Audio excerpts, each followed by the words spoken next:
So yeah, as a conclusion, pretty much, guys, of the economic system of the game, I wanted to address those three aspects that we talked about, and I wanted to incorporate another one,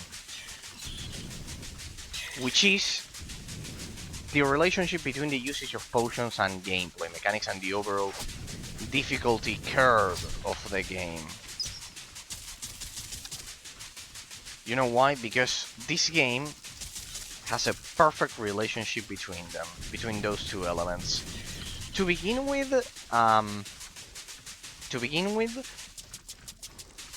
in a lot of modern isometric action RPG games and RPG games in general, This is only the beginning. a flawed usage of potions, a flawed relationship between the usage of potions and gameplay mechanics can completely ruin the experience. For example, and I always cite, if you've watched previous streams, I always cite Kingdoms of Amalur Reckoning. As I always say, I never played the Reckoning edition, but in the original game, in Kingdoms of Amalur Reckoning, you could simply spam endless potions, and that alone, that single element alone, made the gameplay mechanics way too easy. It made the game way too easy.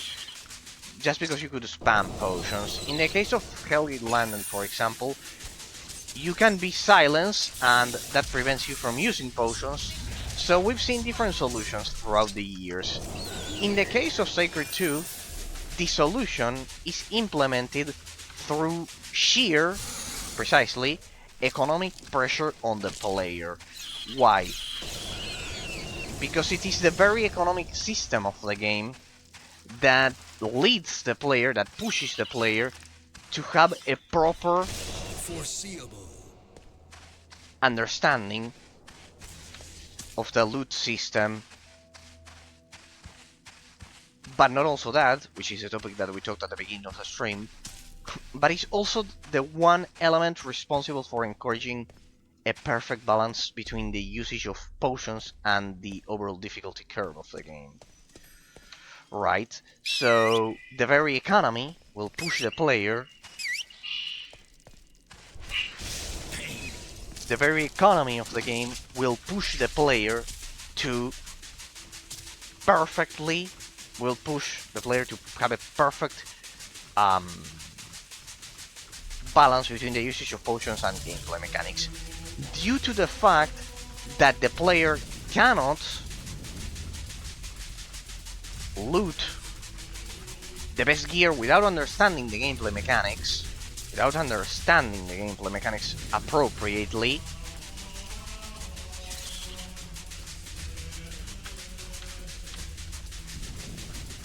The end result of that you get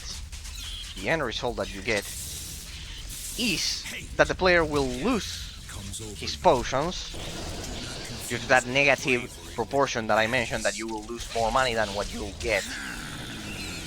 You'll lose more money than what you'll get while looting and farming in this game, if you don't understand the gameplay mechanics. That will, on the long run, cause the player to run out of potions, creating effectively a balanced usage of potions with the gameplay mechanics. So, if the player doesn't understand the gameplay mechanics, there will be this negative proportion in place, and the direct consequence is that the player will have a negative ratio of the economic system, a negative ratio that will cause the player to lose potions, not only money, but it will also cause the player to lose potions. And as the player loses potions, we strike that balance of not having an easy game that will simply allow the player to spam potions and finish a game just spamming potions. So, Tomb Raider, you won't get my scroll, just the opposite. I claim the other two pieces you have for myself, and whatever, or I'll slit your throats. There we go, death in one blow. And wait, it's not letting me interact with her. There we go, damage. Oh. What's with the sensitivity here? Oh, what happened?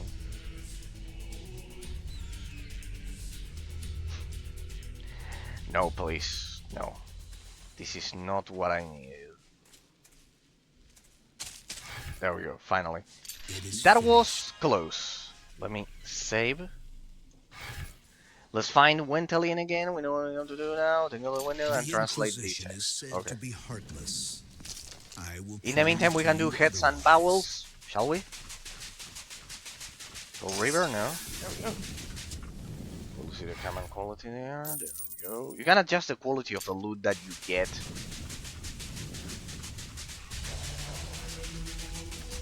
My destination should be In the options in here. Let's see. What are we looking for? The head of the picked up scarab's head. Good.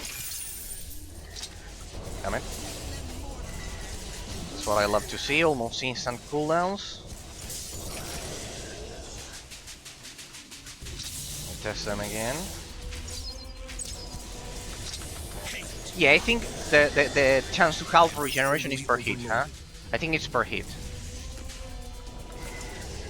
And now what do we need? The harpies... Harpies... What? Enemy harpy there, that one.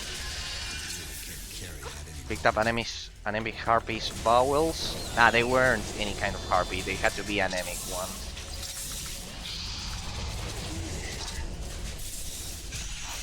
Check my inventory. There we go. Yeah, it's all... Yeah, chance to halve regeneration time, 25%. It's quite effective. Let me get to the other ones there. Let me get to the other ones.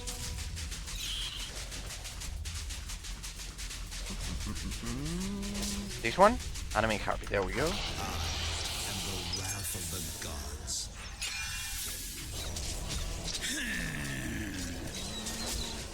These ones are level 67, but at the coastline we stumble upon enemies with level that were on level 69.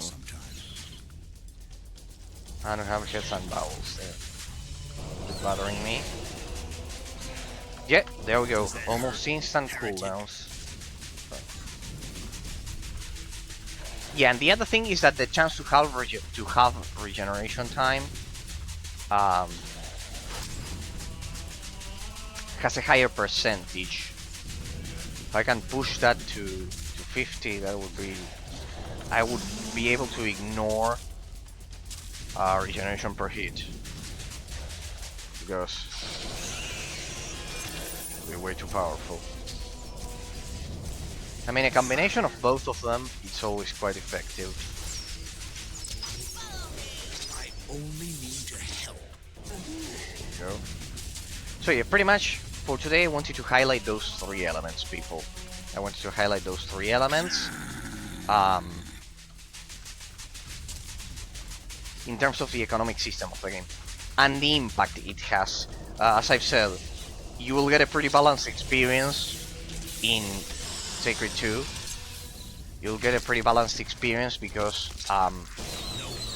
basically the balance between the usage of potions and gameplay mechanics will be good. You just can spam potions. Then you will also get a loot system.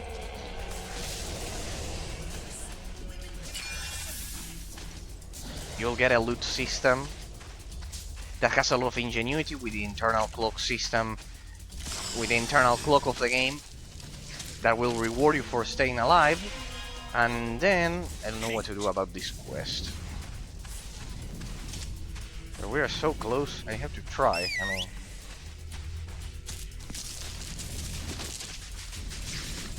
What's that harpy queen? Wendy, her nest is somewhere around here. Looks like a challenging opponent. I don't see the nest at all.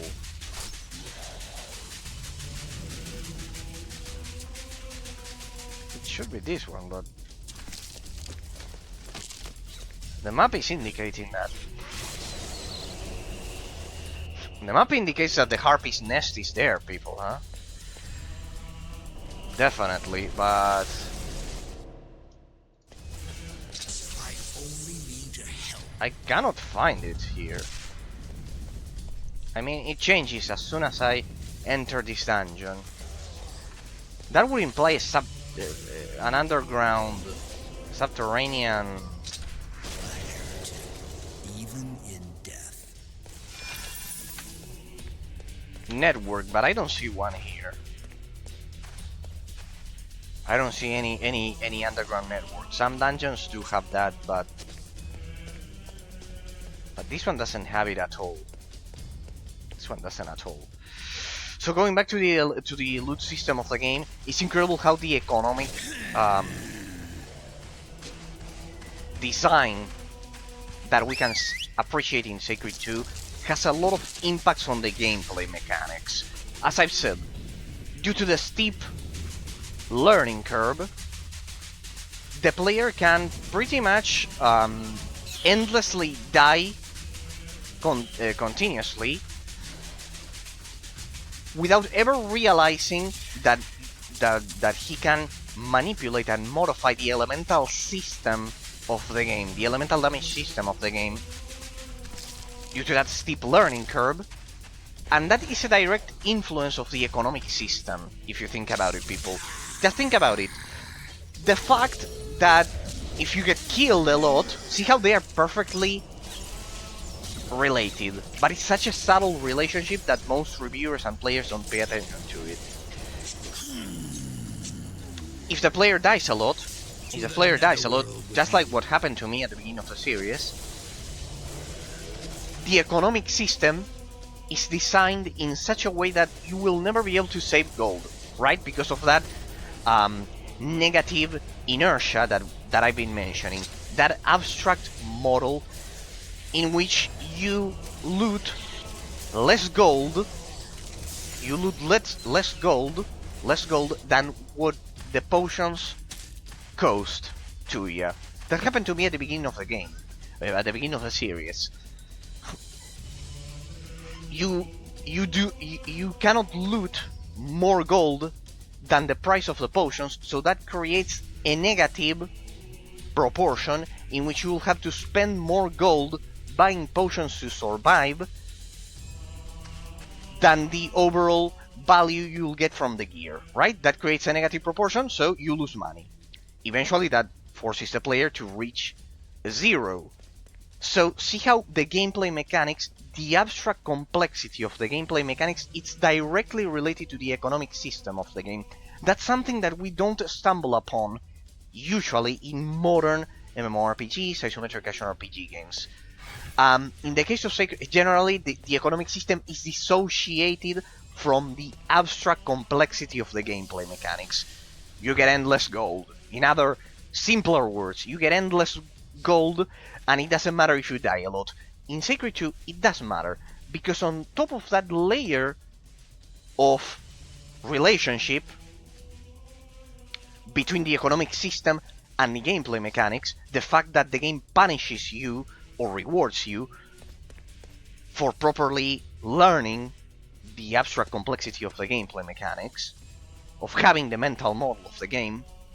As I've said, the naming conventions, before mastering the naming conventions, it's impossible in the game to have a positive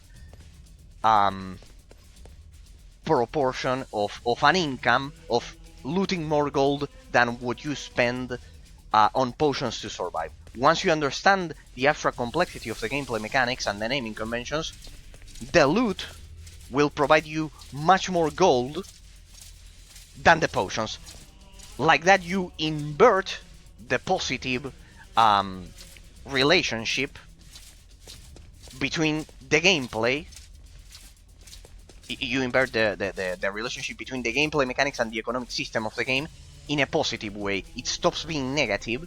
You stop losing money. You stop losing gold. And the second that happens, the perfect psychological effect on the player happens. Because the player will have that feeling, the psychological feeling of being rewarded for properly playing the game. That's one of the most important relationships that we need to get in a game. More on that in a second. Let's finish this one. Do you have all three pieces? Oh, I don't know how you two managed to pull that off. I'm going to have a quick look at the entire scroll. Well, there are 3 lines that are of significance. The key has 3 notches on top and 3 on the bottom. The third notch on top of the second bottom could use some pressure. King Burak's leg is resuming applicants. It's still a little unclear, but know that finding the king would help. The text will probably only make sense when you are in the right place. That's not helping. This is a pretty long quest line. Let's see how it goes on. Accompany me to the king's burial chamber. Looks like this is the end and we'll go up against the boss. Finally, we can enter the burial chamber of the great king Burag Elect. Finally, after 3 nested side quests, one after the other. Once we are there, we must interpret the cryptic text properly to then the king or whatever became of him will appear. I smell world boss fight here, people. His valuable amulet is what we're after. Yeah, definitely that will be legendary and powerful. Okay, going back to the economic system as we head over to the king's tomb, people.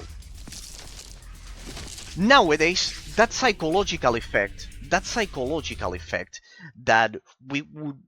we see so perfectly implemented here in Sacred 2, we don't get it, because the second you dissociate the economic system of the game from the loot, the second you do that, you are taking away that perfect. Aha! It was precisely the tomb that we were exploring all over the 3 times where we were coming from. The second you dissociate the economic system of the game from the learning curve, the second you do that, you are taking away a lot of the psychological effect on the player of that feeling of rewarding the player for learning the steep, for mastering the steep learning curve of the gameplay mechanics, right? The second you do that, you are objectively making the game worse, right? Because you are taking away that, that feeling of being rewarded for understanding the gameplay mechanics. This is the entrance to the burial chamber. Let's get on with it. We've entered this tomb 3 times now. Alright, we know this tomb by heart by now. We've explored it extensively. So, yes, people, yes.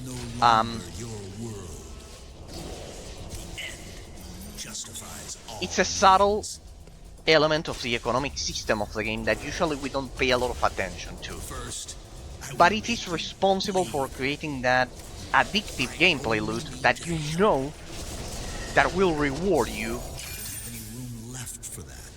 for mastering the gameplay mechanics, right? And you could think, Eraser, that's stupid, because all games, to a certain degree, reward you, for learning the mechanics by simply not dying or having, I don't know, a ranking system that you can definitely improve upon. But yes.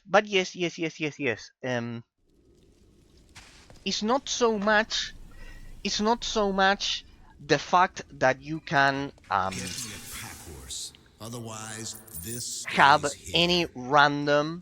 have any random reward, but a specific one such as the let me sell this one. Hideous blade boots. Let me sell them again. It's not that much like having a ranking system, but the efficiency of the psychological effect of having an economic system in which you can see a perfect relationship between your mastery of the learning curve of the game and the loot system of it, the fact that you can see a direct link between them is much more efficient than, for example, having a high score or having an online ranking. I think it's much more efficient to have an economic system in which damn it, this tomb is backed or what? I'm sick of this. Ended with blood. Here, it's a corner. This large slab moves slightly. Maybe there is some kind of switch. Ah? Is this a joke? I have to look for a switch. Ah, there it is. Good. Let me clear the tomb. So yes, people, we should wonder. I wanted to pose the question here about the. We're talking about the psychological efficiency of how addictive it is to implement an economic system in which, yes, obviously this slab was one of the key's notches. When I look at the shape of the bird, that reminds me of a key. How effective it is to have an economic system which is directly linked, directly related to the performance of the player, right? Because in some games, in some modern RPG games, you can have this, for example, progressing through the story is a way of creating this addictive psychological effect on the player, this sense of progression. However, I would argue that this way is much more efficient due to the fact that you can physically see directly the effects of your actions. You learned about a new naming convention of the game. You learned about it. You mastered that, and then immediately, people, you progress through the learning curve, and you don't die. And if you don't die, the internal clock system of the game ensures that you get better loot.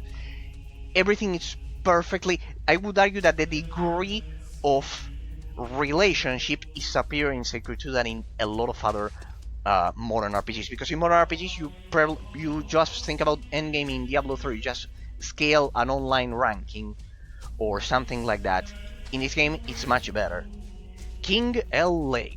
I don't negotiate with mortals. I was awoken against my will, and now I'm going to let the world know that my wrath has no limits. How would you like to be just like me? Alright, here we go. Ah, it's not even a world boss. My bad. This is only the beginning. It'll be pretty much a one-hit kill. Hope you have something more powerful. Justifies all means. It deals magic damage. Here we go. Do not defile the banner of the Inquisition. Pretty easy. All of you over there, all dead, almighty, all-powerful, I only need destructive. There we go. I missed one.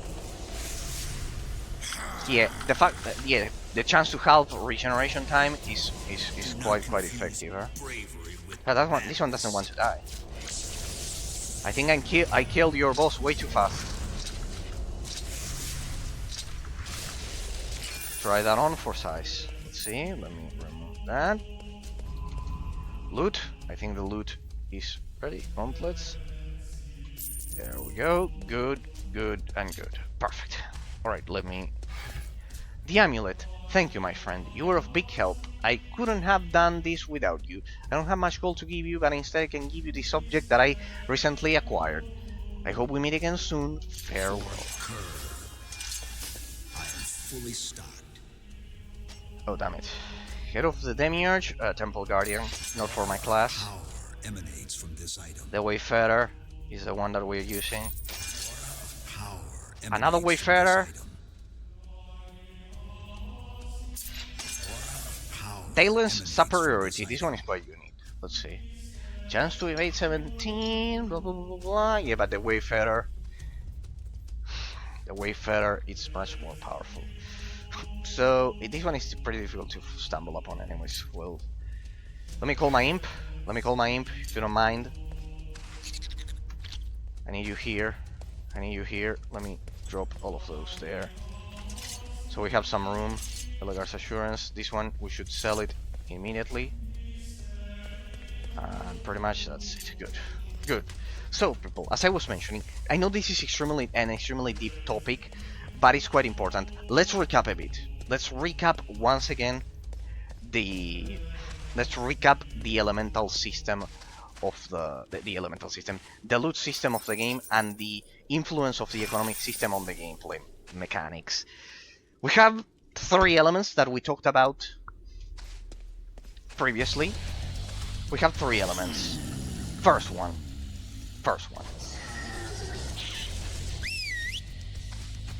The internal clock system of the game that encourages the gameplay mechanic to master the steep learning curve of the game and the abstract model of the gameplay mechanics. First one. Then the relationship between the usage of potions and the gameplay mechanics, and then the perfect balance between those two. And then, of course, the other balance, the balance between, hey, that was quite lucky, was the Divine Grapes. Ooh, look at that. 30 attack value, 30 defense, and defense value plus 17, 28. Shit. Wow. Some Inquisition, Dexterity, opponent's chance to evade. Well, we'll see about that one. Looks pretty good.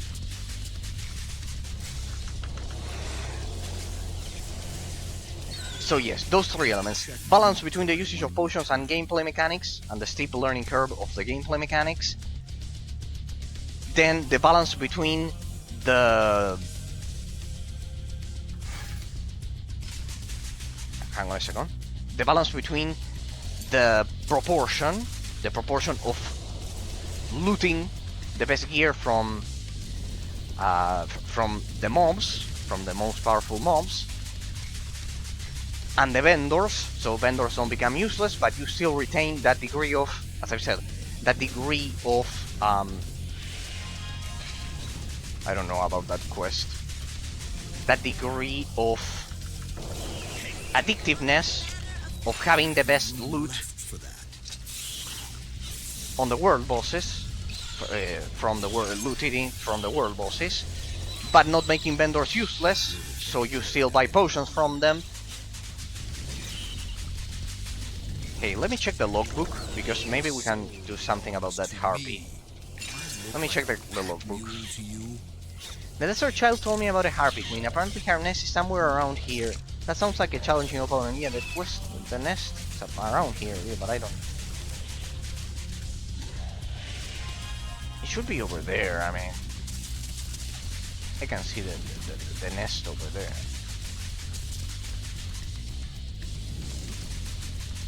Give me the gold. Stamina. Can you stop following me, please? There we go. So yeah, with those 3 elements combined, the end result is that Sacred 2 is absolutely amazing. Well, I don't know, that harpy doesn't spawn. That Sacred 2's economic system is absolutely amazing, people. Why? Because it strikes, you could see that there was a common denominator between all of the categories that I've been mentioning. It strikes a perfect balance between the usage of potions and the steep learning curve.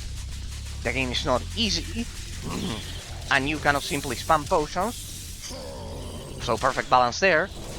But it also has a perfect balance in terms, as I've said, then we have perfect balance between the vendors and the loot that you get from enemies. So perfect balance there as well, so vendors aren't useless, but also you still retain that feeling of, that sensation of, that feeling of being addictive, that you get the best loot from enemies. So you get both of them. Another perfect balance. And lastly, as I've said,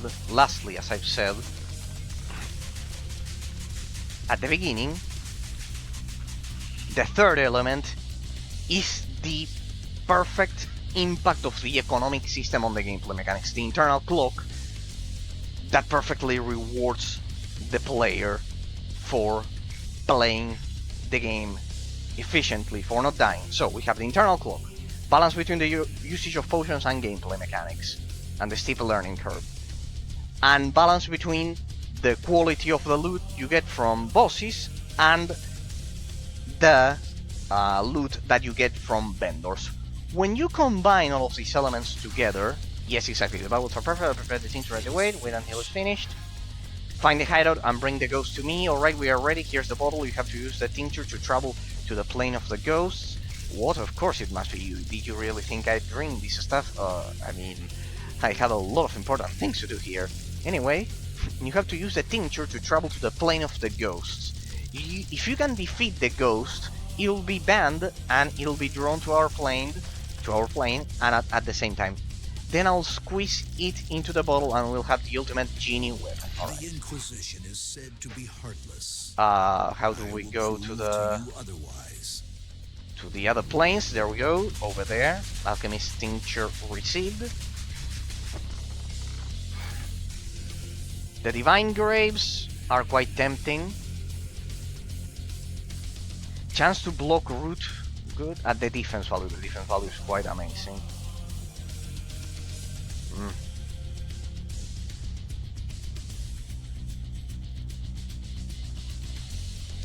I think they are more powerful now. Yep. Here we have power emanates from this 845, and like this we have power emanates from this 700. Yeah, it's more powerful. Definitely more powerful.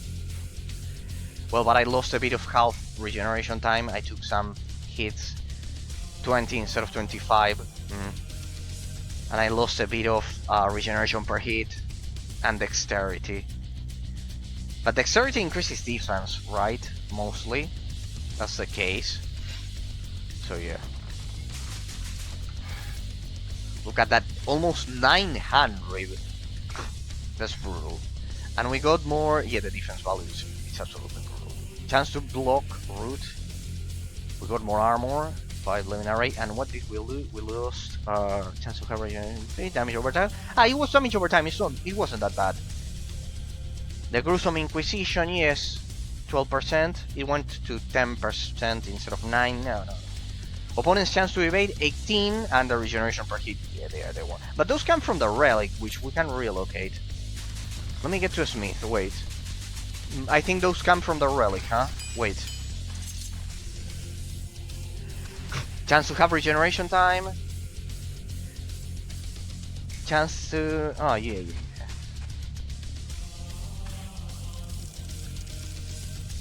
Yeah, Legoriel's amulet. I will lose this one, yeah, this one. Yeah, if we can reassign that one. If we can reassign that one. I bet we can. Yeah, if we can reassign Legoriel's amulet, we'll be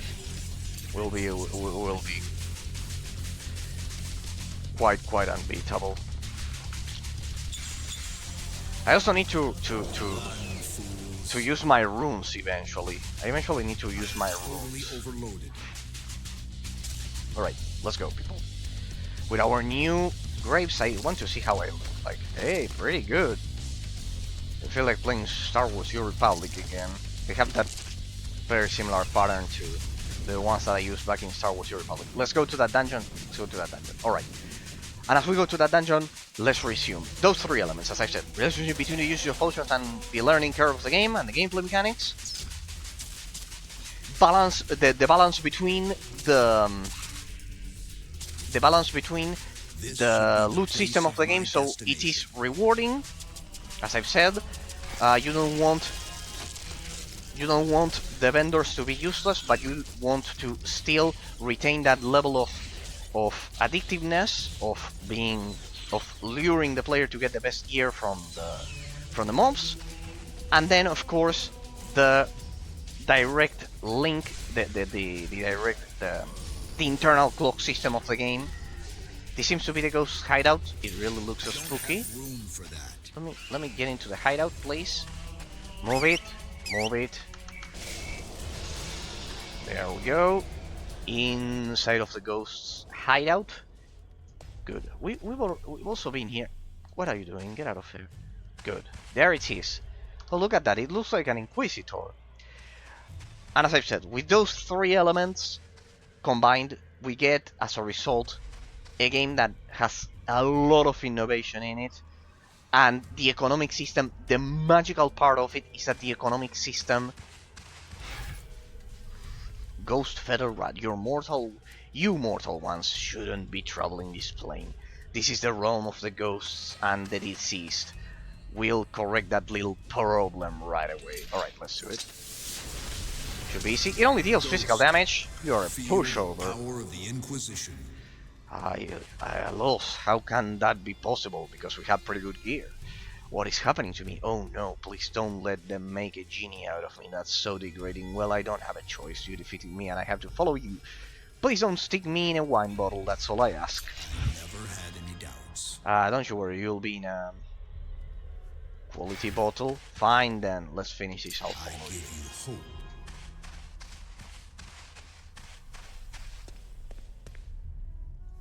Pretty much. Pretty much. There we go. So yeah, with those three elements combined that I've repeated so many times that I'm not gonna repeat to you guys again, the end result. What's the end result, people? The conclusion, the first big conclusion of the economic system of the game. First of all, that it has a high degree of complexity that normally you wouldn't get. You wouldn't get in 99% of games, and that alone is enough to say that Sacred 2's economic system is much more complex, objectively, than a lot, 99% of games, because of how it perfectly makes the player, how it perfectly pushes the player to organically, naturally master the gameplay mechanics. People, that is the ultimate key of the success of this complex economic system. It encourages the player to perfectly master the gameplay mechanics. People, the end result, because it's constantly, as I've said, you have that negative inertia when you are unable to loot more gold than the cost of the potions. The second that happens, it organically encourages the player to master the gameplay mechanics of the game. That's the key to the success of Sacred 2. That was fast. I haven't even finished playing the bottle yet. Well, the bottle's right here. Joseph, you are very useful. I know, he said that he doesn't want a wine bottle. And that's finished. Take this bullet and leave it to a market. You don't have to pay me now. I'll just take the account. Is of such importance to you. A bottle comes to its master. Okay. Ha, look at that. So convenient. Right besides the teleportation monolith. The resurrection monolith. Alright. That is done. That is splendid. I'll test it this evening. I went to see it. Thank you very much. Take this into donation for services. Alright, that is done. I feel sorry for the genie that didn't want to go into a wine bottle. But, well, whatever. What's with that Harpy Queen quest? It didn't change this time. Oh well. Let me clear the rest of the desert, people. We also have to go back and clear that one. Today we'll complete the whole desert, huh? But we don't have a second waste, so let's go. We'll clear the whole desert. I don't want a single inch of it unexplored, so let me get out of here. Is it a dead end? Yeah. I think we explored that dead end last time before we had to restart because of that crash. Let me get over here. It'll be much faster because we're right in the middle of the unexplored area. All right. So With those three elements combined that I wanted to highlight, it is true that Sacred 2 has one of the most complex economic systems that you ever see, people. 100%. Why? And let's go back to the psychological aspect that I mentioned. In most games, you'll argue, but Eraser, in most games you do have that psychological aspect of rewarding the player, for you'll have that psychological aspect of rewarding the player for progressing through the game. That addictive learning curve will always be there, because in all games you have that sense of progression. Yes, but I know this is extremely subtle and abstract, but people, think about it.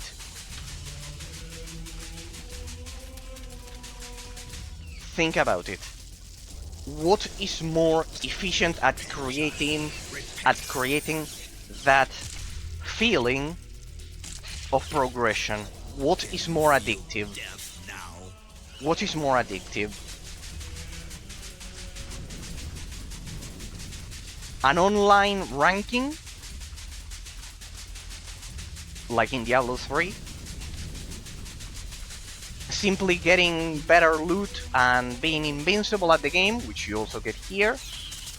Or the specific solution of Sacred 2, which is, I think, the most efficient one I've seen in a while, which is having the internal clock system that pretty much absolutely prevents the player from progressing 100%. It prevents the player from progressing at all. It makes progression impossible 100%, because you won't save money, and then you won't be able to buy potions.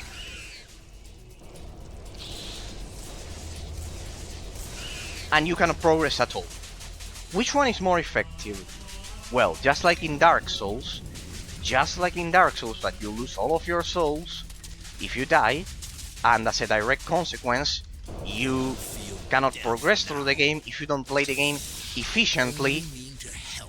The direct reward punishment system is much more effective, if you think about it, people. At this point, it's an extremely subtle and abstract gameplay mechanic, or level design. Yeah, it's a much more abstract level design part of the economic system of the game. But think about it. What is more psychologically addictive for the player? What creates the best feeling of progression? The internal clock system, in which you lose all of your progress directly if you die, because in this case the internal clock system of the game ensures that that the clock resets and you get almost no gold at all. Do you like this area as much as I do? Come visit me some other time, perhaps you want to know. Nobi won then. He was the ruler over a lot of sand. Well. Alright, secret area here, but we still don't get the quest here. We don't get the quest. It's a delayed quest. So at this point we should pose the question. We should pose the question at this point. What is more psychologically... What is more efficient at psychologically creating the sense of progression in a game? The reward punishment system... Damn it, sadly the game crashed after 3 hours. Don't worry. I just saved because of that very reason. So don't worry, people. We'll respawn right here. We'll respawn immediately right here. So don't worry. Let me reactivate. 3 hours, I think it's quite decent when compared to the terrible performance that we were getting at the beginning of the streams. It's much, much better if you compare it. Consider that some people can't even bring this game to work at all, like at all. Zero. It crashes a lot, and people uh, don't even can make this game run at all. Even less with all of the modded elements to it, with all of the mods that we are implementing to it. So yes, going back to the economic system. What is more addictive, people? I know it's an extremely abstract topic. It's an extremely abstract topic. But if you think about it, we can definitely deduce that psychologically, it's much more, the sense of progression is much better defined. It's much better defined when you have a reward slash punishment system in place.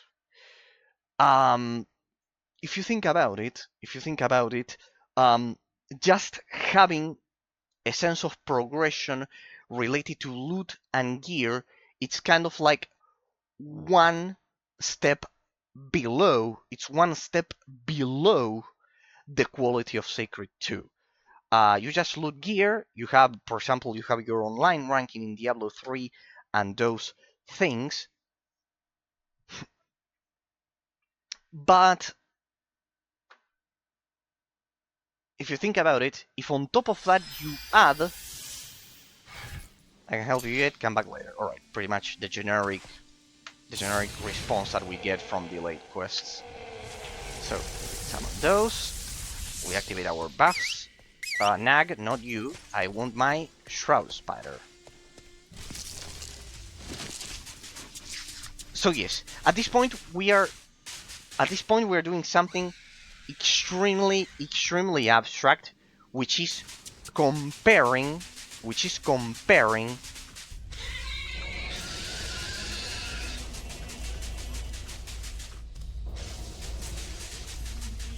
the psychological feeling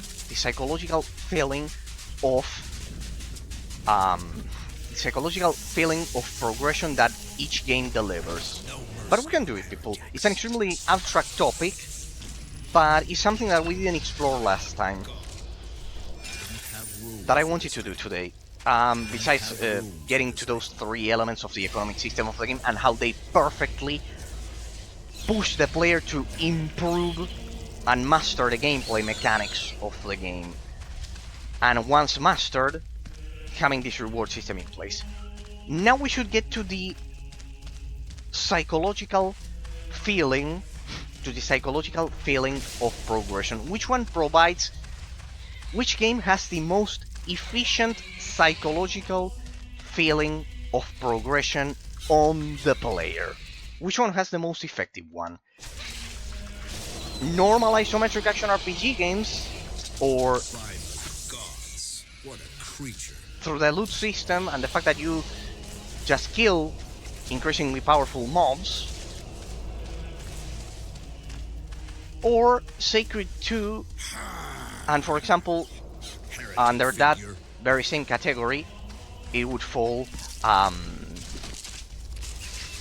Dark Souls, for example. For example, under that very same category, it would be a Dark Souls, in which you lose your souls and you essentially lose your progression. Well, Sacred 2's system is quite similar to Dark Souls if you think about it. The economic system is quite similar. If we compare the abstract,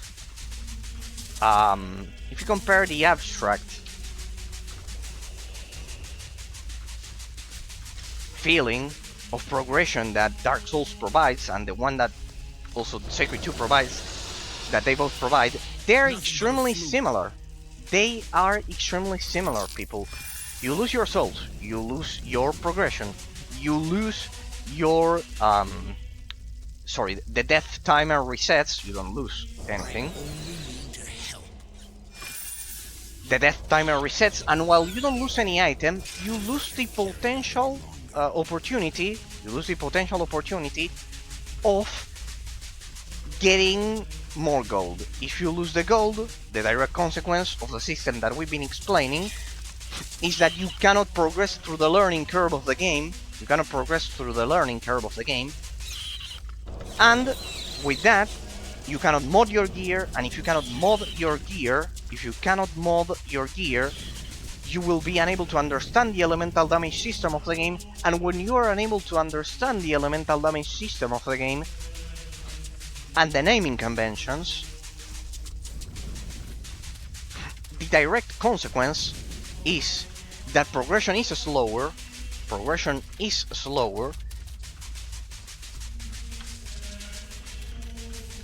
and just like progression is slower,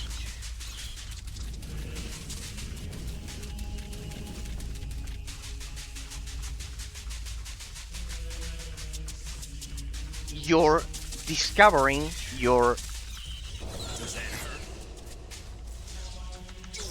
the amount of time it will take to figure out the intricacies of the learning curve, will be longer.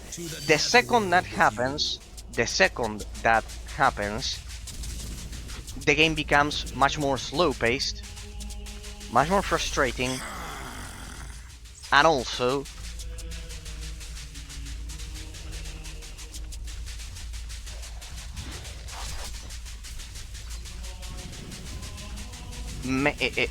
will ensure that your experience with the game will be much slower. Now, that in turn has two consequences. Since progression will be much slower, then you will spend more time with the game. You'll spend more time mastering the gameplay mechanics of the game, and the direct consequence is that the game's length and replayability will be enhanced. The second that happens, you get much more replayability. There are positive and negative aspects. It can be frustrating for players who don't have a tolerance for a steep learning curve. But then, if you die a lot, like what happened to me at the beginning of the series, you have two positive consequences, which are directly related to the economic system of the game. One, first consequence, you are enhancing replayability, which is positive. Second, you are organically and naturally encouraging the player to learn the gameplay mechanics in a pretty natural way. Extremely subtle, organic, and natural way, since the player won't be able to progress, and the reward/punishment system of the game Does that hurt, heretic? perfectly addresses player progression.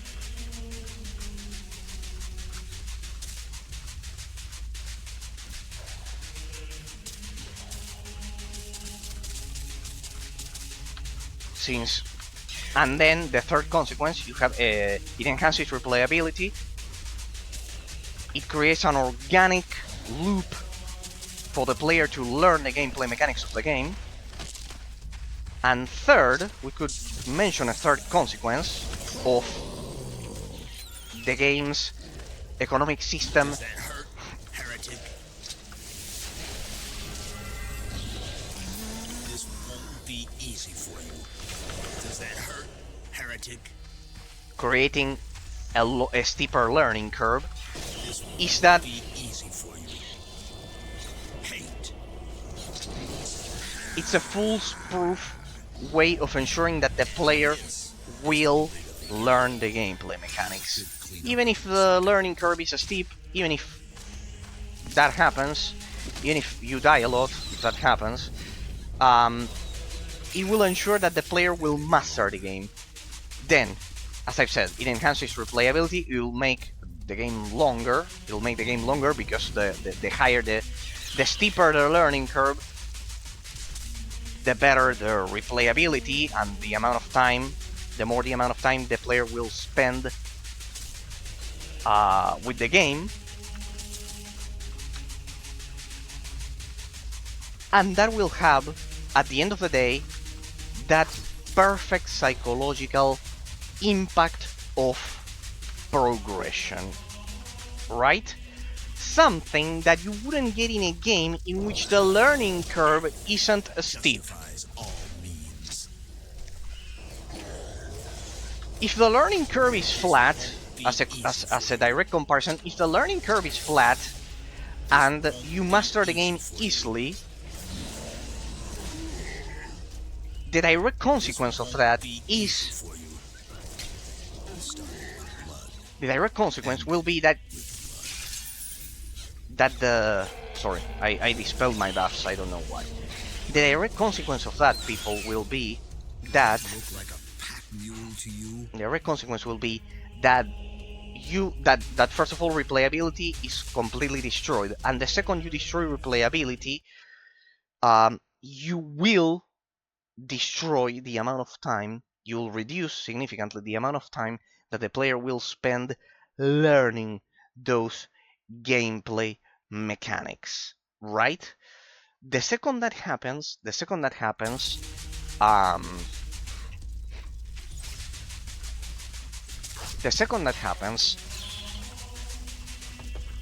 repent, child. Repent. The amount of time that the player will spend playing the game will be reduced drastically, and the second that happens,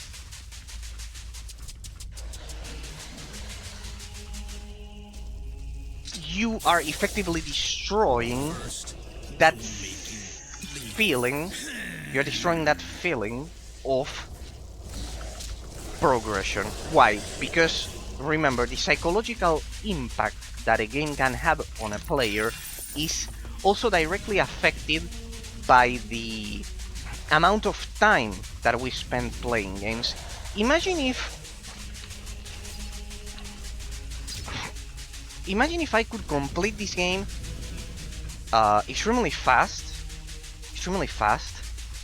to such degree that I could complete it in very, very few hours. The second that happens, I spend little time with the game. And as I've said, think about it this way. Which are the games that you remember the most, people? The ones that you spend just 5 minutes playing and that's it? Or the ones that you spend a lot of time and you have a lot of memories with, and that they have a lot of secrets to uncover, and that you can explore a lot of sections of them, and etc, that you spend a lot of time with. Definitely the games that you will remember the most are those that you spend a lot of time with, because of a natural psychological process, if you think about it. Because of a natural psychological process, people, we as humans, our brains, remember those things that we spend a lot of time with, rather than those games that just last for some minutes, some days, and that's it. Pretty much, you will forget those games and you'll remember the ones that you spend a lot of time with, like for example, Sacred 2. Right? That's the thing. That's the key. So, as a conclusion, we can see that this is another element, the length of the playtime. It's another element that influences, that directly influences. Does that hurt, heretic? The psychological impact of the feeling of progression on the player. We have many elements,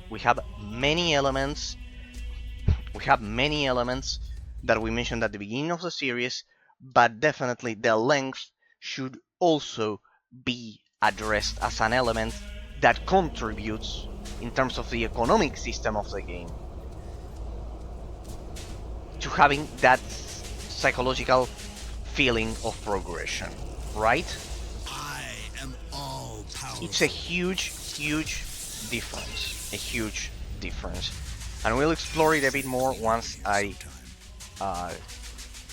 come back, because I need to. We'll do this, people. All right, look at that. We've explored pretty much all of the desert. We only have one more left. One last section left. I had to activate this one. Yeah, we have these two sections.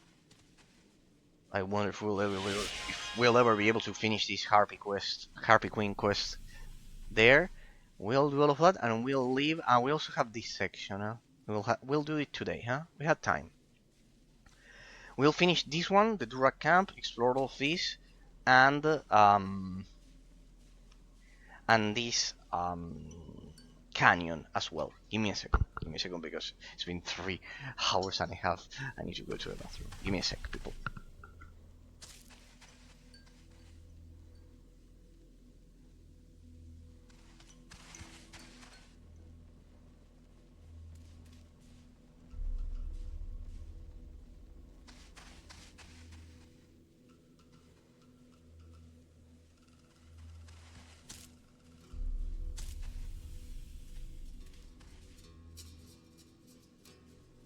Hey, player. There is no time for praying now. Carry on. While you are meditating, unbelief keeps spreading out.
What's going on? What's the holdup?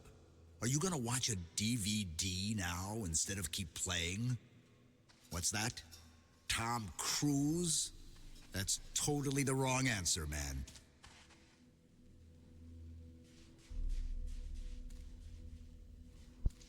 Alright, here we go. I bet you are all tired of listening to the Inquisitor with his phrases. I could listen to them as I entered the room. He was saying, once again, let's reflect upon life and death, and we must just decide what to do with the time at hand. Very well. Very, very, very well. Okay. Okay. The stream seems to be running smoothly for us. Align this. This. Everything seems to be in its place. Okay. Yes, I know. Some people have problems about being bald. My problem is that I have a lot of hair. Well, my problem? No, it's my problem. It's a blessing, I guess. A lot of people love having a lot of hair. Oh well. Alright, this is pretty much the idea. We'll explore all of the southern cone here. We'll swiftly explore all of this. We actually explored this at the beginning of the series, but well, we got a terrible quest there. We'll explore all of this. I have to complete this quest. We'll activate that monolith. Or no, we can. I'll activate this monolith. We'll turn in that quest, and then we'll go back here and explore the canyon here. Let's get to it. We don't have any scorties now, so we can progress swiftly at lightning speed through the desert, people. Let's find second gear in our in our exploration of the place. You don't know that reference, that's a Megas XLR reference. Amazing cartoon from the early Stealth fans. Living here in Jersey, fighting aliens from afar. You gotta find first gear in your alien robot car. It's the giant robot. We dig the giant robot. Chicks dig the giant robot. Nice. Damn it. Nowadays, just saying that would be totally cancelled, right? That would be kind of like, he said chicks. Wow. Someone publicly stoned him. Nowadays we get those shitty results. Hey, what's this? Don't tell me this is the lair of the harpy. Heretic. There's something that I need to kill in here, but well. Let me move, please. Out of the way. Your death came almost too Assassin defeated. I don't have any room left for that. Yeah, we know you don't have any room left for anything. I need to sell that. To sell that, Relic of Frost. They are all legendaries. We all have we only have legendary Frost relics.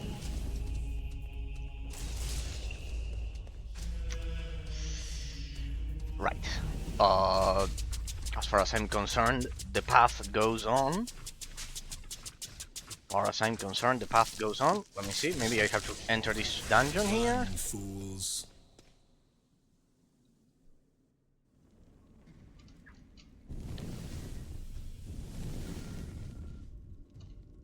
Right.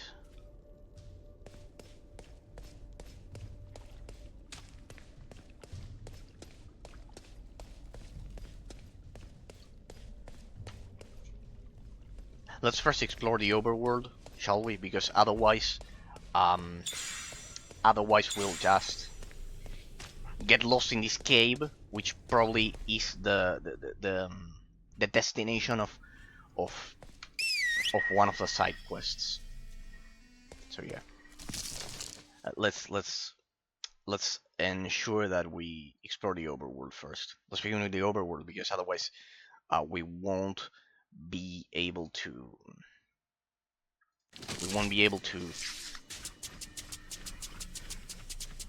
Maybe we had to go. Perhaps we have to come back and then we spent time exploring there. But well. Hey, more quests!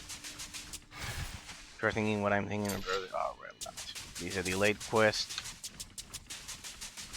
Well, look at this. There's civilization in this remote corner of the desert.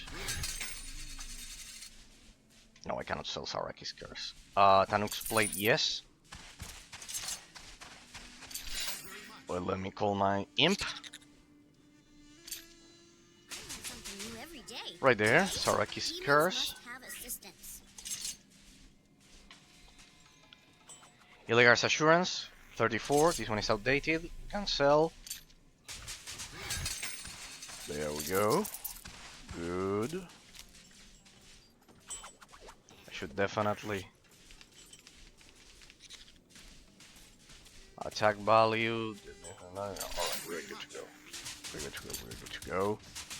Oh, there was an exit of that tent. Right.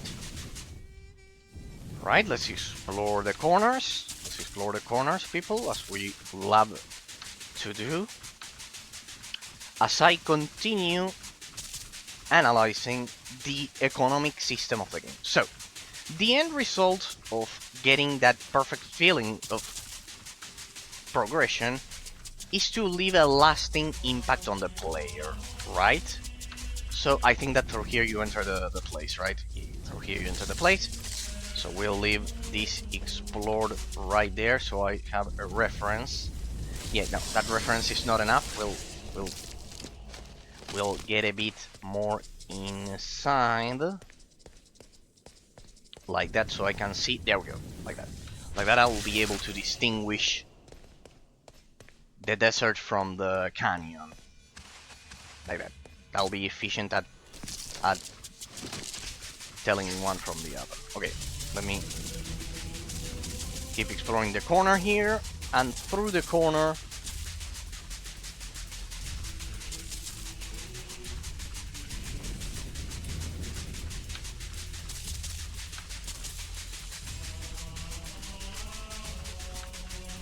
Good. And there's the Resurrection Monolith, as I was mentioning. Master Assassin, high elf. Dowry, new quest received. Alright, this is kind of like the...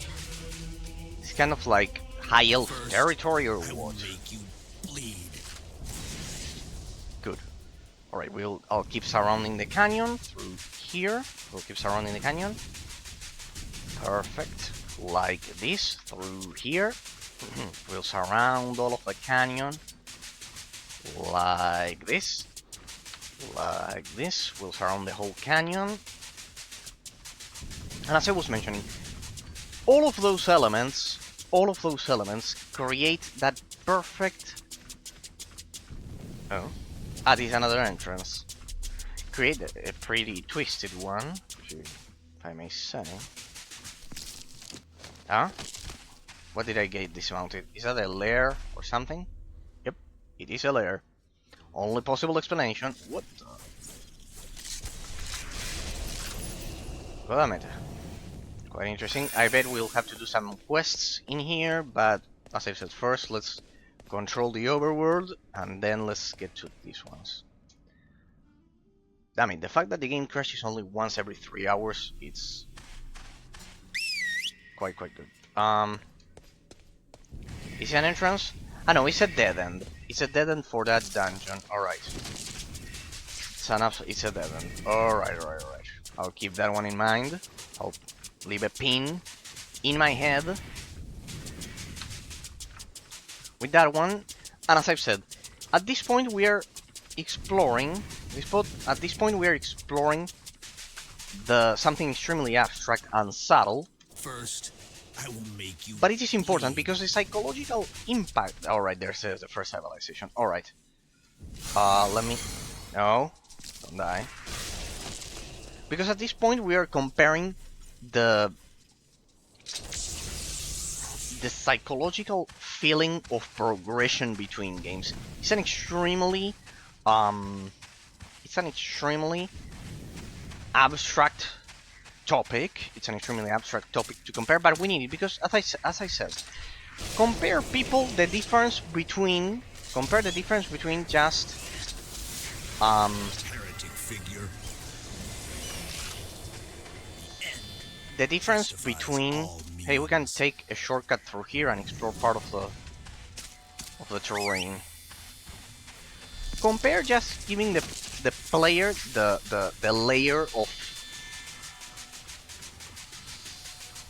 psychological feeling of progression. We have one layer, which is the better loot and facing stronger enemies, right?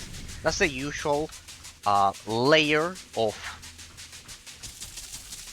having a feeling of progression in a game, right? The one that we usually stumble upon. But on top of that, in terms of Sacred 2, in terms of Dark Souls, why are these games so addictive? They are so addictive because the feeling of progression it's enhanced by the economic system of the game. In the case of Dark Souls, the economic system of the game it's a second layer of complexity that adds to that feeling of progression. Right? If you lose your souls, you lose game time. You have to recover them. Pretty much. And that, it's an extra element in terms of creating that feeling of progression, psychologically creating that feeling of progression on the player. Bring me back my sword. Those villains also took all our goals and with my sword. Every one of my sword is a terrible flag of honor. There we go. I'll recover your sword, my man. There we go. I'll recover your sword. There we go.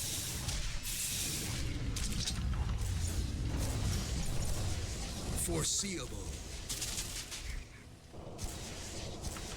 There is no such thing as too much practice. There it is. Okay.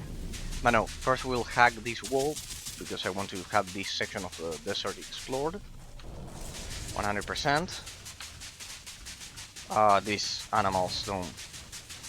These lions don't pose a challenge because They only deal physical damage. Pretty easy.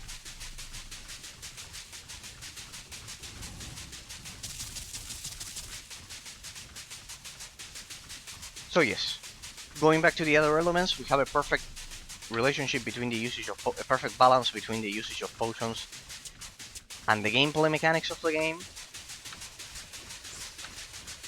in which you just can't simply spam potions endlessly. Another positive aspect.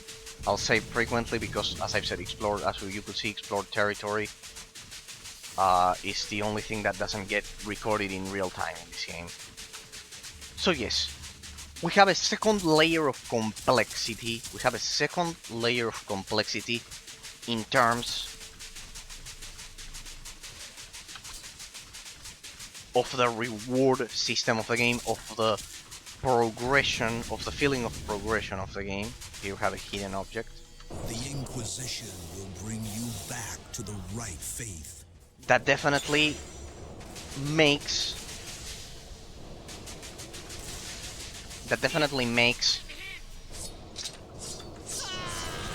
the reward punishment system of Sacred 2 much more effective than a normal isometric action RPG. Fiend. Right? That's pretty much the key. That's pretty much the key.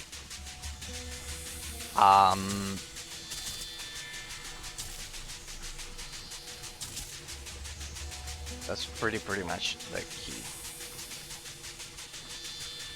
Because at this point, people, we are comparing the psychological impact. See how we are dissecting the psychological impact on the player, because the feeling of progression is probably the most subjective aspect of any review of the analysis. Definitely, especially with my objective system, because the feeling of progression is directly influenced by mental perception. So Another offering. the fact that in this game you can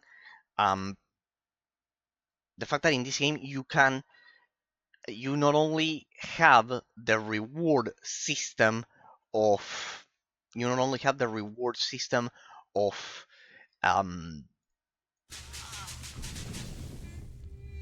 getting better gear and dealing with tougher enemies, which we would normally get when playing any isometric action RPG. This game provides us with a unique element,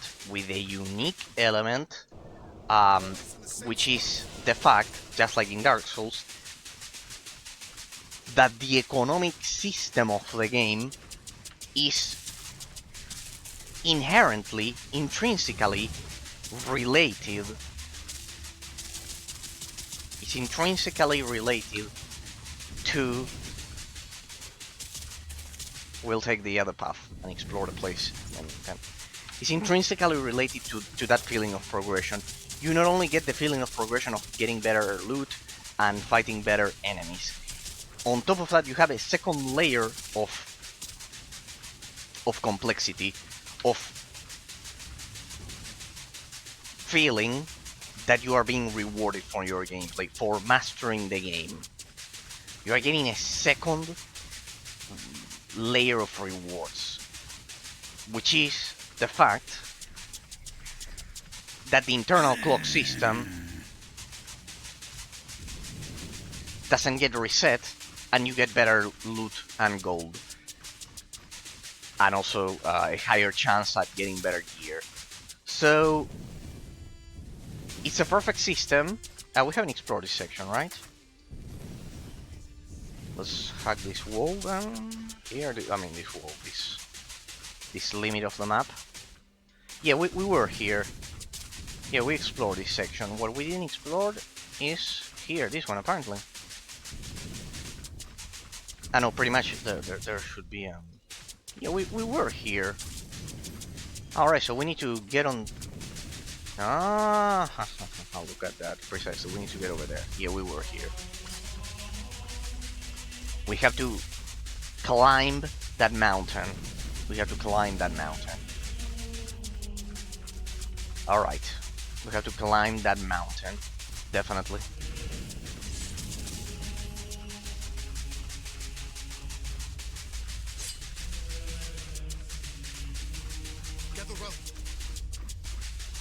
Through here? No? Ah, right. This has nothing to do with... Alright, you have to get to it through the village. Have to get to it through the village. Through the village. There we go. Here we go. Through here, through here, through here. Pretty much.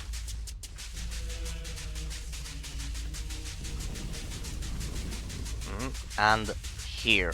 Yeah, I remember this section that I never explored. Here. No. Wait, did I activate the restoration monolith back there? Yeah, we have it. No, we shouldn't activate it here then. Here. I don't know where I'm getting into, but well. This zone. It's a dead end. Aw. No, yeah, we should be able to access the place. Through here. This is weird. No. It's a dead end. It's a dead end, and I had properly explored the place. You just get the village here, and perhaps inside of a village. Through here? Yeah, through here. It should be through here. Well, yep, you have to go down there. Perfect. Precisely where we need to turn in the quest. Here we go.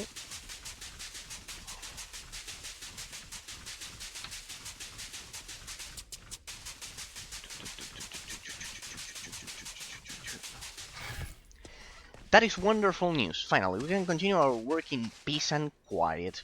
What's more, we can recruit new people again. This is an ancient artifact among the ruins. Take a For Kerr. Blessed relic of fire. What?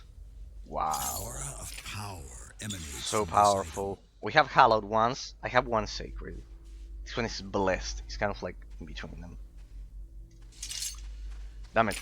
We are definitely pretty well protected against fire. That's for sure. In fact, we are well protected against everything. Good. This amulet. With one energistic weapon of Ancarian essence. It's pretty much needed. Pretty good. Accompanying me to Solinar. I made an incredible discovery while I was putting together the pieces of a shattered stone tablet, and I decoded the inscription. There is an enormous cult site here, where you can worship a god that is bigger and older than anything Ancaria has ever experienced. He has countless tentacles, and is just waiting for his followers to awaken him. The best part is, the entrance to the cult site is located close to the ruins of Solinar, maybe in a gulch, or maybe even in the city itself. I'm going to set out for there at once. Would you like to accompany me? The Inquisition is said to be Careful, this soldier light heart is about to get killed. I need to figure out which quest that one is. Who's soldier light heart? Priority to that guy who's about to... who we could lose. Everyone come over here, please, to this corner. Right, you're not you, blinded. The fearful soldier. Alright, it's the one about the sword. It's the one about the sword. Oh, let's see if this guy recovers health as we explore the settlement a bit. This looks pretty much like the end of the map. Hey, reward for reaching the end of the map. Nothing. A huge middle finger for us. A huge middle finger. Nothing. What about this? Some gold, not too shabby. But yeah, that's absolutely terrible considering we have reached the edge of the map. Here, finally we will explore this section. I should have explored all of these. The thing is it's just that it's just so... It's at a corner, it's a varied amphitheater. here. Tomb. Thank you. Recovery elixir, gold. Nothing of interest, pretty much. Let me go back here. And we have a... Huh? What the? Interesting, the map goes on, but even when the map goes on, we cannot progress through it. There's a hard barrier there. There's a hard barrier, people. There's a hard barrier that we cannot get through.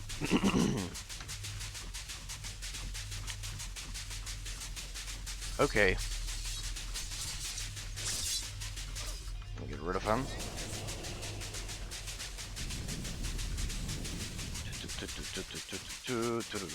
But well, as I said, at this point we are comparing psychologically the economic system of the game.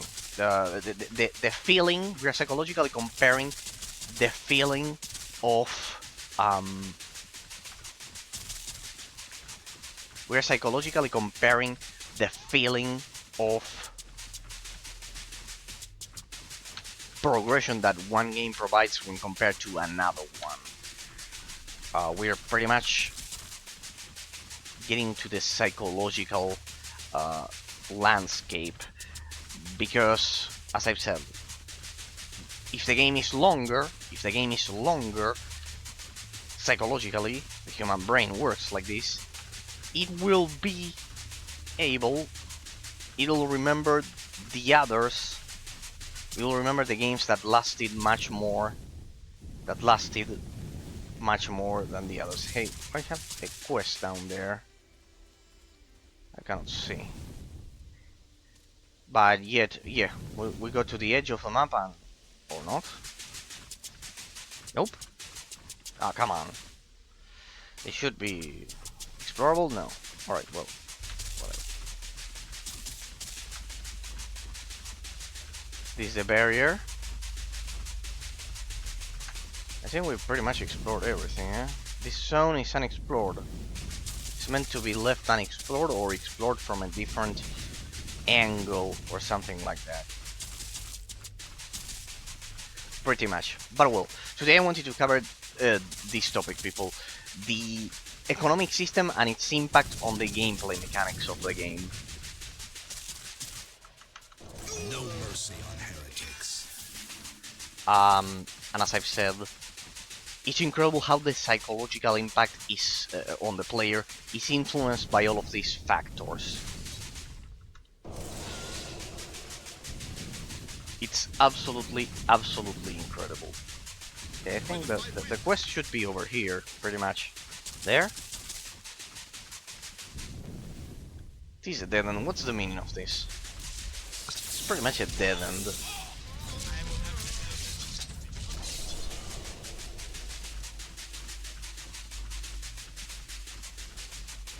Now I'm intrigued. Perhaps we need to get inside. Perhaps we need to get inside there. What the? We were there just 2 minutes ago. We just were there 2 minutes ago. Get over here. Let me grab that one.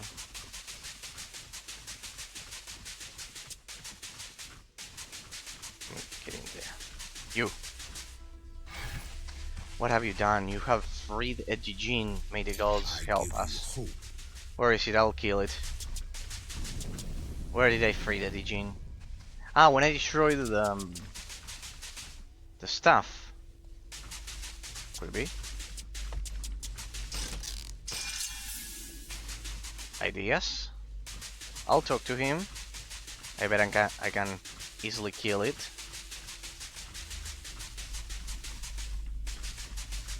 I bet I can easily kill that Jin. The objective changed, at least. What is it? Move it, people. Move it, move it, move it. Move it, move it, move it, because you're all unbearable. It's through here. What now? What's this shit quest? Blinded. What's that quest? What on earth? At least my spider is good. The gene, there we go. Oops, I broke in a base. Well, it was an old-fashioned one. Anyway, oh, what's that? The gene. Contact the gene. Where is it?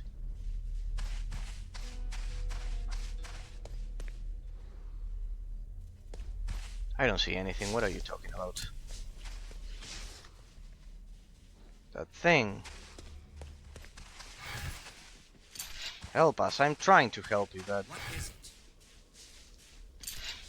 I'm trying to help them people, but... I cannot interact with that thing. Huh?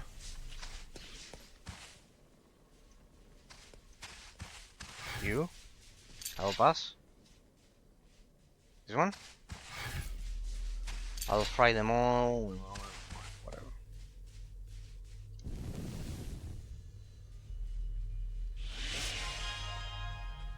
Shit.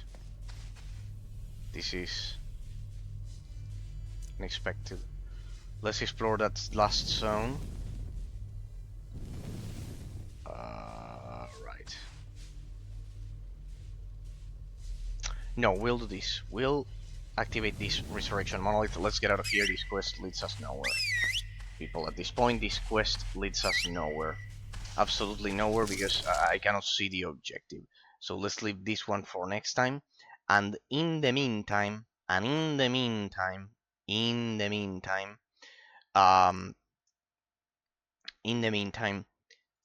me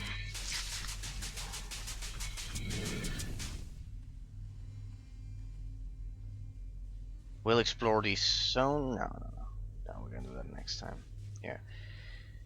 Yeah, we'll leave the exploration of Sulinar for last.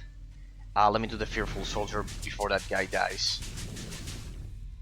And we'll leave this resurrection monolith up and running. Hell with. If I remember how to get out of here. We'll activate that resurrection monolith first of all. We'll get to that resurrection monolith. Let me move over here.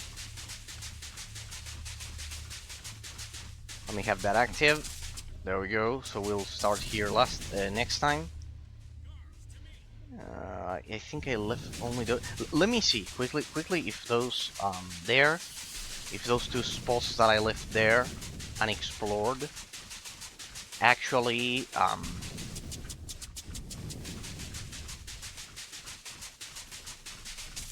actually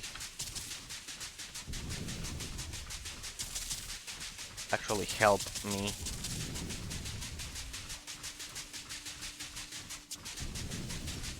Actually, I left them like that. There we go. This one is one.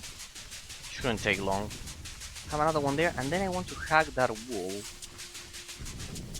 Well, no wonder I didn't explore this. It's a passage. And then let me see, because I think it's much deeper. Much deeper. Here. Yep, it is. I think I explored all of this, but the game crashed a lot of time ago. A lot of streams ago, that's for sure. Let me see. Yeah, this one, this is a limit, pretty much. It's pretty much the limit of it.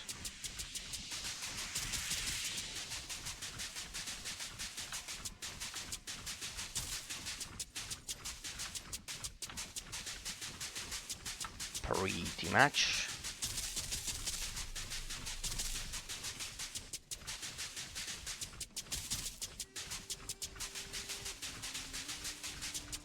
There we go. Desert creature. Huh. Interesting.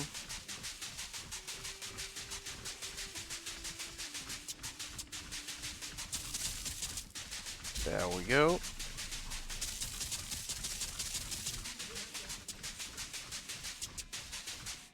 I bring good news. You will die.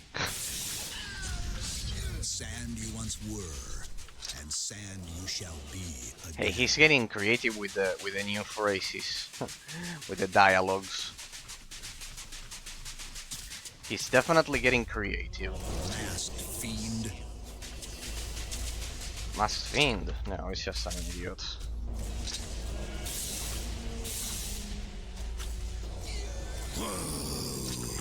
Look at how instant the regeneration of my combat abilities is. This is absolutely... Oh well, looks like we have a whole network system in here. Look at this. It was much deeper than I thought. As usual, or not. Is this the end? Nope, it's not. I think I explored all of this.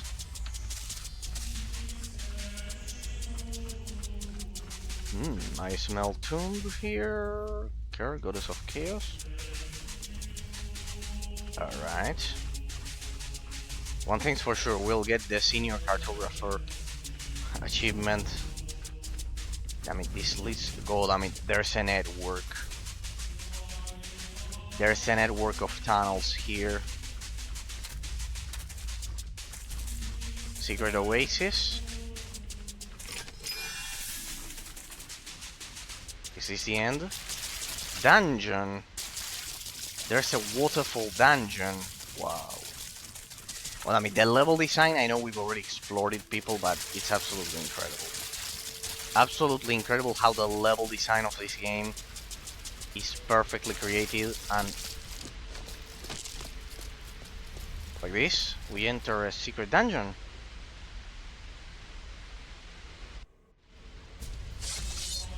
Sorry, I need to explore this. Secret dungeon, what the...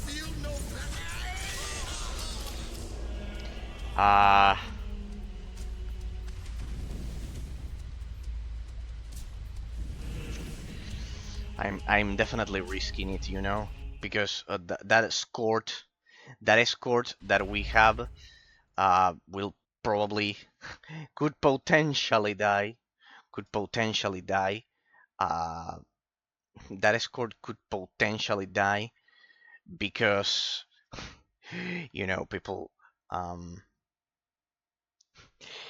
it could potentially die because we are getting into a pretty dangerous dungeon. So let me save. If he dies, what are we gonna do? What are these earth elementals?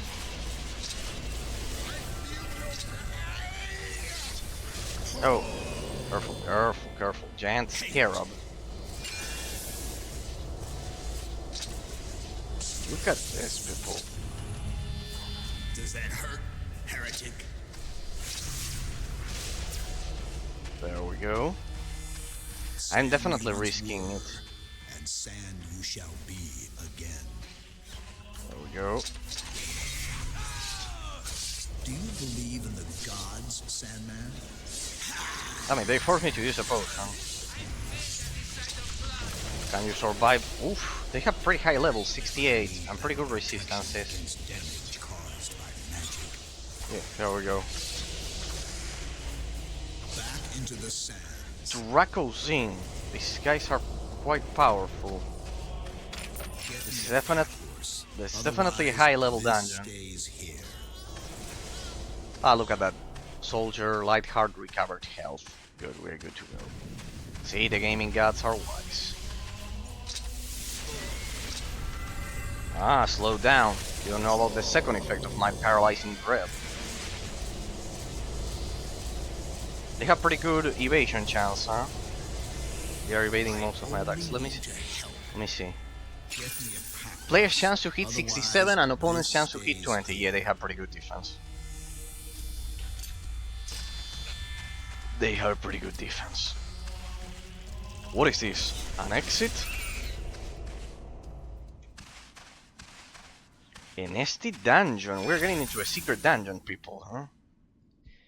Secret dungeon here. Wow. Game saved. Oh, look at that. The soldier recovered health. This way, please. Hey, look at that. We are on top of the waterfall. Secret area, definitely. We're in a secret area, look at that.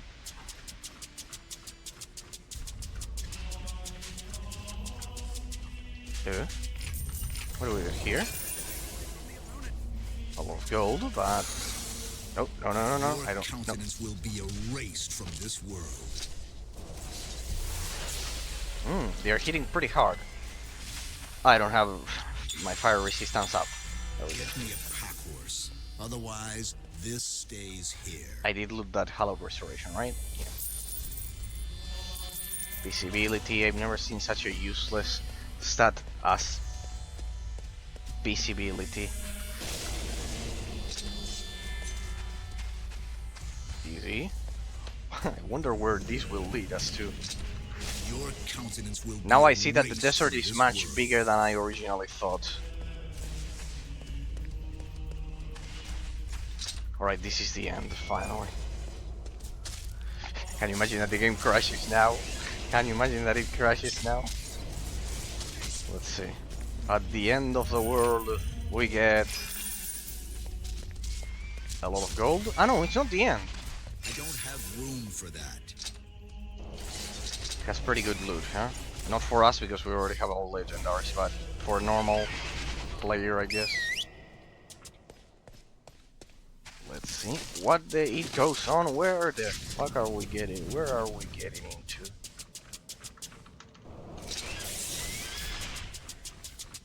Annihilated. Where on earth are we getting into? But well, I can't stop now. I won't stop now. I don't think there's any quest related to this because it's definitely a totally different area. By the gods, what a creature. What a disgusting creature.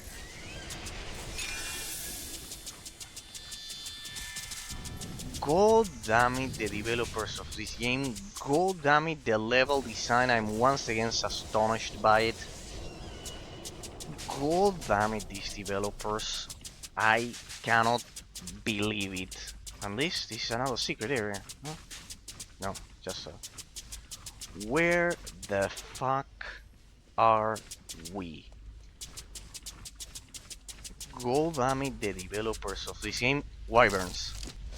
Secret area, people. I smell secret area, huh?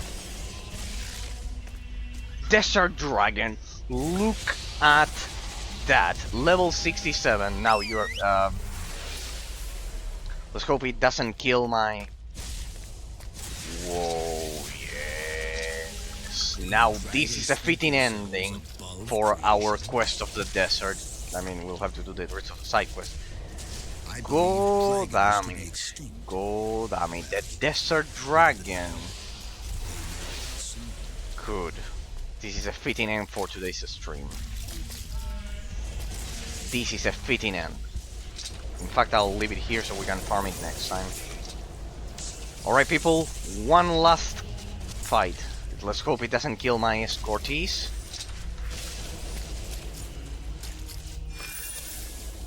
A lot of gold for sure.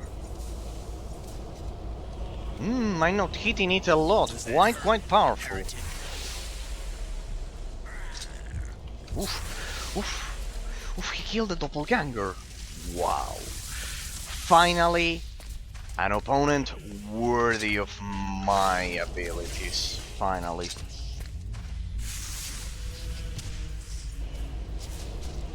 Here goes. He's slowing me down. Amazing. I believe dragons to be extinct. Well, with a little help. So with divine gift.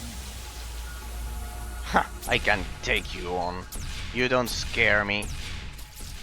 You don't scare me, dragon. Let's engage in melee. Let's engage in melee. You don't scare me at all. Now, the developers of this game truly know what to do. Do you dragons think yourselves above creation? Damn it. Oof.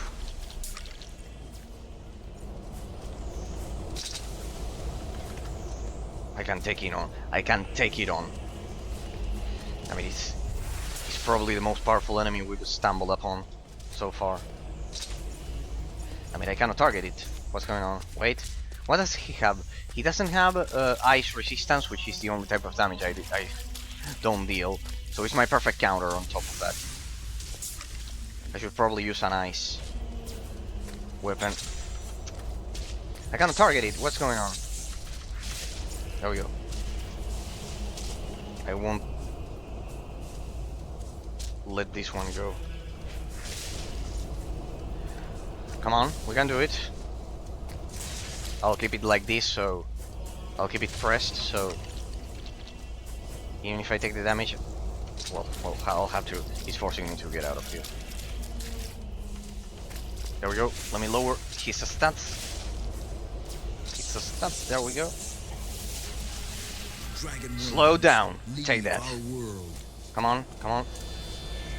Wow, this one must be the most powerful dragon I've gone up against.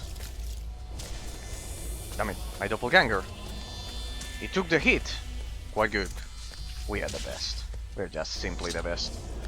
So there was a secret worthy of our time. Think yourselves above creation.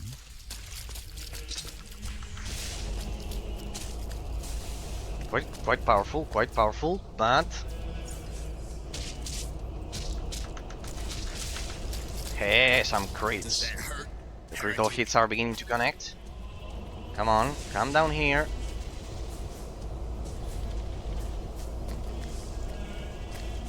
Chase that thing. Come on, come on. I need to lower his attributes. Come on. I can only do that in melee. Damn it. Dragons to be extinct. Way too fast. Well, with a little help, Oof. they may be soon. I think this is the 7th dragon. He had that one, that blue ball of energy that you saw was its magic attack. Oh. There we go. The all-powerful dragons. Don't make me laugh.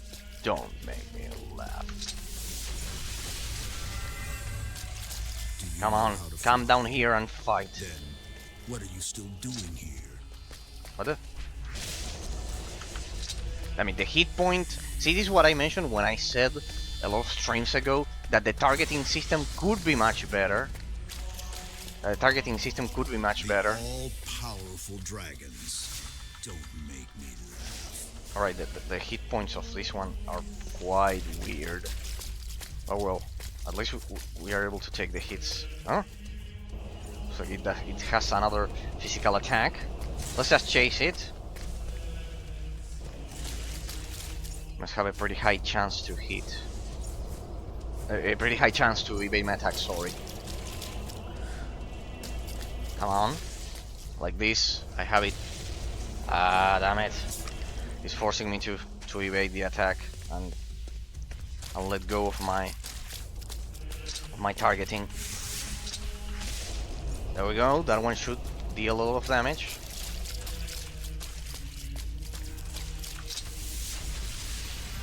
Yeah, that's the problem. That also I can only make use of my dual wield in melee.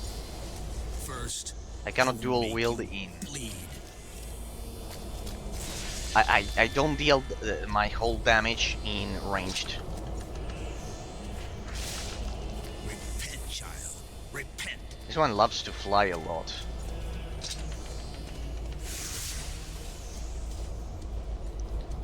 I mean, let's try some area of effect attacks. Those should work because they're poison damage technically. Dragons think you're Come down here so I can kill you.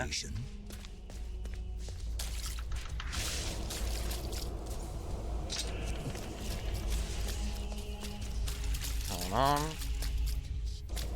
Chase. This one is a perfect counter against me because it doesn't. The only type of damage it doesn't resist its ice damage. There we go. There we go. Oh, there we go. Good. Ah, my doppelganger. True. Nice physical attack. Not that it will help you. Come on.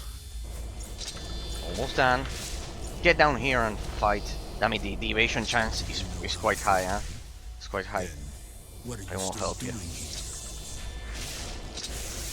Here we go. That's right. Come down here and fight like a dragon.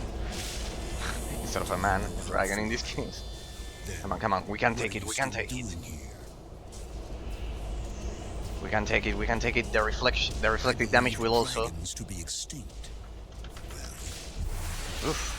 It's good. You forced me to use a potion there. That's how I like it.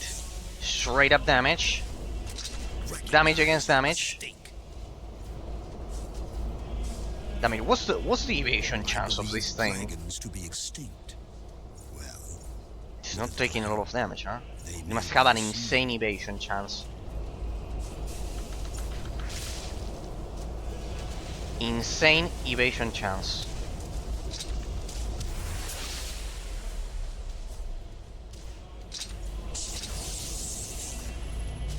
Come on. Let me slow it down. That'll do. Good. It's a matter of having the... I need to increase the chance for death blow, huh? It's definitely enraged. Haha, I knew we were about to do that. Kill the doppelganger. It won't help ya. We are pros at this, definitely. Professional dragon killer. This is the 7th dragon that we go up against. Now I see that the game crashes. Let's ensure that doesn't happen. Save. It's evading. Let's see how many of my attacks that thing is evading. There we go. Easy. Repent, child. Repent. See how many of my attacks that thing is evading. It's a beast. An absolute beast.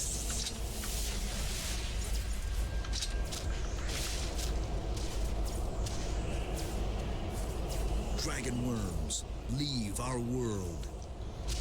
God damn it. Also, my chance to hit is... I'm on fire. No worries. It has resistance against fire damage, of course. It's a dragon after all. And it also has resistance. It has resistance against all types of damage except for ice, which is the only one that I don't have. Come on, come on. He's definitely enraged, but we can do it. We can take him out. Oof. I'll congratulate you. You are the second most powerful enemy we've ever gone up against. The second one. Who is number one? I have to check my inventory. That's right. Us people.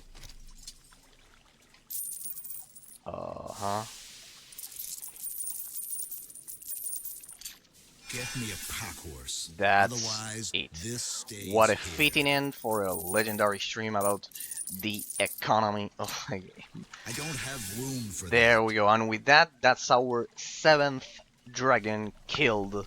We roam the fields unopposed in our supremacy of Ancaria. 100%. I am fully stocked. What do we have here? 2 legendaries? Those are not very good, but people, we get also an exclusive chest prize combined with our amazing increased chance, damage fire, 11%, neutralize that's a potion. And we had another one. There was another one, and this is our true reward is, as you can see, those are shitty rewards. There was another one there, but our true reward is definitely getting to the end of the map once and for all. We've gotten to the farthest corners of Ancaria to reach the most powerful, to find and kill the most powerful creatures ever. And with that, we finish a legendary stream. I'll leave it here because maybe we're gonna begin the next stream killing that dragon again. But we'll see.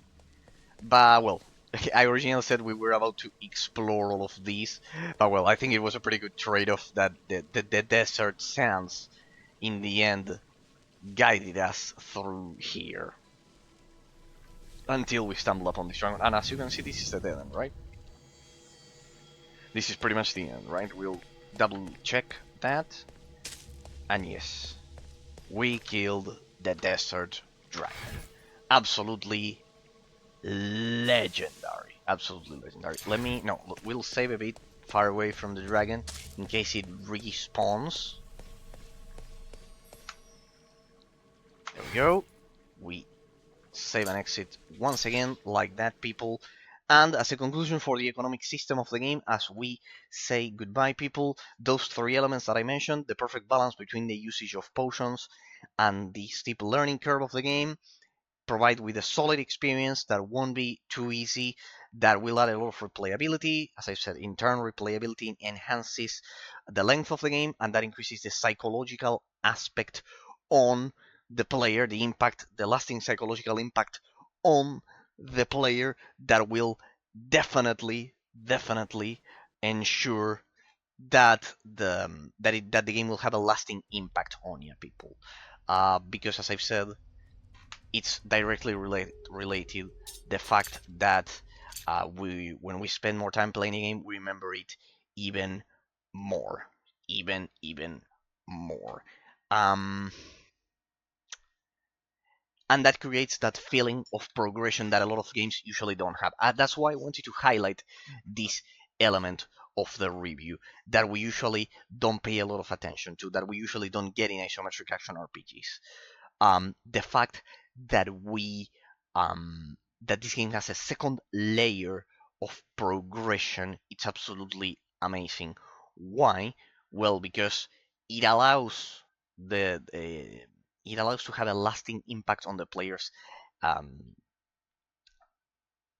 feeling of progression, because it's long, it's amazing, and it will provide you with an incredible feeling that you're not just looting better gear, but that you're also um, not only getting better gear, but that there's a direct relationship between the